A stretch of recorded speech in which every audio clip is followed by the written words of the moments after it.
Assalamualaikum warahmatullahi wabarakatuh. Anak sekalian, berjumpa kembali dengan saya Suwadi Caksu. Hari ini kita akan belajar tentang materi pertumbuhan dan perkembangan. Mudah-mudahan yang kita pelajari nanti dapat bermanfaat dan dengan mudah kita pahami. Baik anak-anak sekalian, bagaimana kabarnya? Sehat semuanya? Mudah-mudahan kita juga semua dalam keadaan sehat walafiat. Anak-anak sekalian, materi kita yang pertumbuhan dan perkembangan. Nah, pada materi pertumbuhan dan perkembangan ini kita akan pelajari beberapa hal. Yang pertama mengenai apa definisi dari pertumbuhan itu. Yang kedua perkembangan. Kemudian apa hubungan antara pertumbuhan dan perkembangan. Selain itu kita juga mempelajari beberapa faktor yang berpengaruh dalam proses pertumbuhan dan perkembangan. Dalam peristiwa perkembangan, kita sebenarnya sudah menyaksikan dan memperhatikan hal-hal yang ada di sekitar kita, terutama pada tumbuhan dan hewan. Pada tumbuhan yang ada di sekitar kita menjumpai tumbuhan itu mulai berkecambah, kemudian tumbuh menjadi tanaman muda, kemudian menjadi tanaman dewasa. Ada proses perubahan yang terjadi, baik perubahan ukuran berupa panjangnya, juga terjadi perubahan ukuran volumenya dan juga berat. Kalau kita perhatikan, setiap tanaman yang mengalami peristiwa pertumbuhan itu akan mengalami perubahan, dan perubahan itu tidak akan kembali. Misalnya kalau tumbuhan itu kecil, nanti akan menjadi besar, atau tanaman itu pendek menjadi panjang, dan tidak pernah kembali tanaman panjang menjadi pendek kembali. Inilah yang dimaksud dengan peristiwa pertumbuhan. Jadi sesungguhnya pertumbuhan itu ada di sekitar kita. Banyak kita jumpai proses-proses pertumbuhan di lingkungan kita. Suatu yang tidak asing lagi. Sedangkan peristiwa perkembangan, pada dasarnya perkembangan itu adalah menuju kesempurnaan suatu organ. Nah, kita bisa memperhatikan kalau kita menanam biji, ya, di dalam sebuah biji itu ada embrio. Nah, embrio itu nanti akan berkembang. Bagaimana prosesnya? Biji kita tanam pada tempat yang lembab atau basah, nanti akan tumbuh calon akar. Kemudian tumbuh calonnya batang, tumbuh calonnya daun. Masing-masing calon akar, calon batang, dan calon daun itu nanti akan berkembang menjadi akar, batang, dan daun. Selanjutnya ada proses tumbuhnya bunga, sehingga ada proses perkembangan menghasilkan bunga. Nah, inilah yang dimaksud dengan peristiwa perkembangan. Nah, pada dasarnya peristiwa pertumbuhan dan perkembangan itu sangat erat kaitannya, tidak bisa dipisahkan antara satu dengan yang lainnya. Karena di dalam peristiwa pertumbuhan ada perkembangan, di dalam peristiwa perkembangan membutuhkan proses pertumbuhan. Oke. Anak-anak sekalian, pada kesempatan ini yang kita pelajari adalah pertumbuhan dan perkembangan, meliputi pengertian dari pertumbuhan dan perkembangan, kemudian peristiwa pertumbuhan dan perkembangan pada tanaman biji. Berikutnya faktor-faktor yang mempengaruhi pertumbuhan dan perkembangan.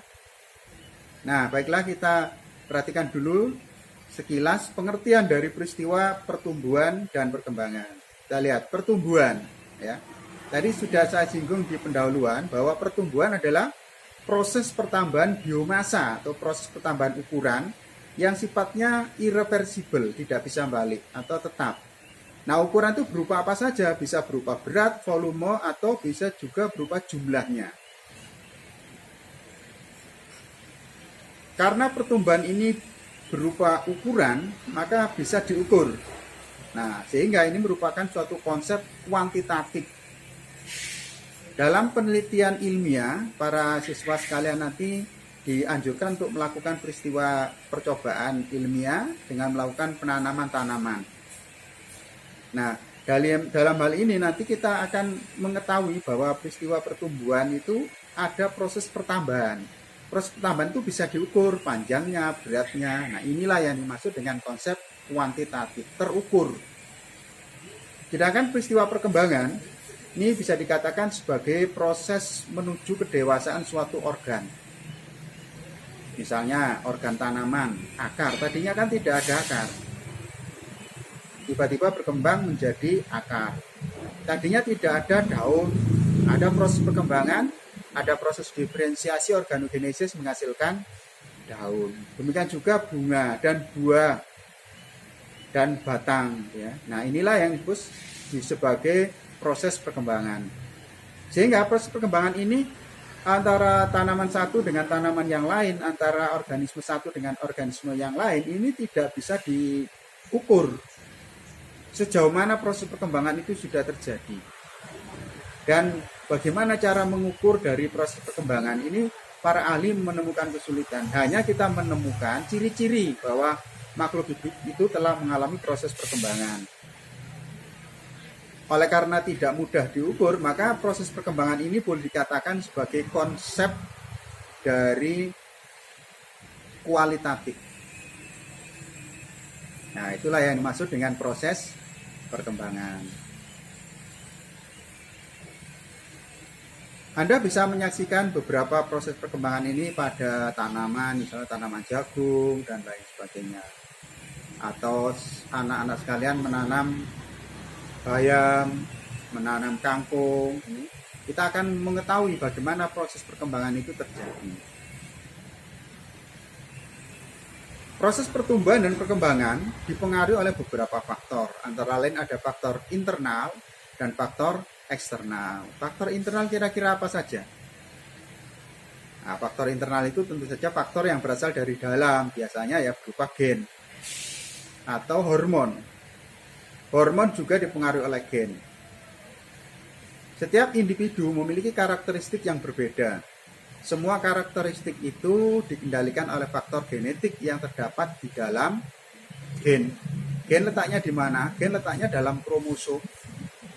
Kromosom letaknya di mana? Kromosom letaknya di dalam inti sel. Yang kedua adalah faktor eksternal. Faktor eksternal ini faktor luar. Faktor eksternal ini meliputi suhu, kelembapan, pH, air, cahaya, dan faktor-faktor lain. Nah, dalam hal ini nanti anak-anak sekalian melakukan penelitian beberapa faktor yang berpengaruh dari luar ini terhadap kecepatan pertumbuhan tanaman. Baik anak-anak sekalian, kita coba mempelajari bagaimana proses pertumbuhan dan perkembangan tanaman berbiji. Biji pada dasarnya adalah embrio, karena di dalam biji ada individu baru yang namanya embrio. Setelah terjadi peristiwa fertilisasi, kalau pada tumbuhan berarti terjadi peristiwa pembuahan. Sebelum pembuahan ada peristiwa penyerbukan kalau pada tanaman. Setelah terjadi penyerbukan, terjadilah pembuahan. Pembuahan berarti meleburnya inti generatif dari serbuk sari dan dengan inti dari sel telurnya atau ovum. Maka terbentuklah zigot. Nah, zigot berkembang menjadi embrio. Embrio nanti akan tumbuh, akan mengalami proses pertumbuhan. Nah, proses pertumbuhan pada embrio ini juga dipengaruhi oleh beberapa faktor. Dalam proses perkecambahan, biji itu nanti akan tumbuh apabila ada faktor-faktor yang menguntungkan. Faktor utama yang perlu dalam proses pertumbuhan atau perkecambahan adalah air. Karena dengan adanya air, maka enzim dan hormon yang ada di dalam biji itu akan tumbuh, bereaksi untuk membantu proses-proses pertumbuhan dan perkembangan selanjutnya. Pada embrio atau pada biji tanaman itu terdapat batang lembaga. Nah, batang lembaga atau kenal dengan kaulikalin atau kaulikalus ini akan berkembang menjadi batang. Kemudian ada bakalnya akar, radikula, ini nanti akan berkembang menjadi akar. Dan juga ada calonnya daun yang kita kenal dengan filokotiledon. Nah, filokotiledon ini berasal dari bagian yang akan tumbuh menjadi daun. Nanti akan tumbuh menjadi daun dan seterusnya. Ini antara lain anak sekalian untuk materi kita yang pertama. Untuk materi selanjutnya kita akan pelajari pada sesi berikutnya. Untuk sementara sampai di sini. Selamat belajar. Assalamualaikum warahmatullahi wabarakatuh.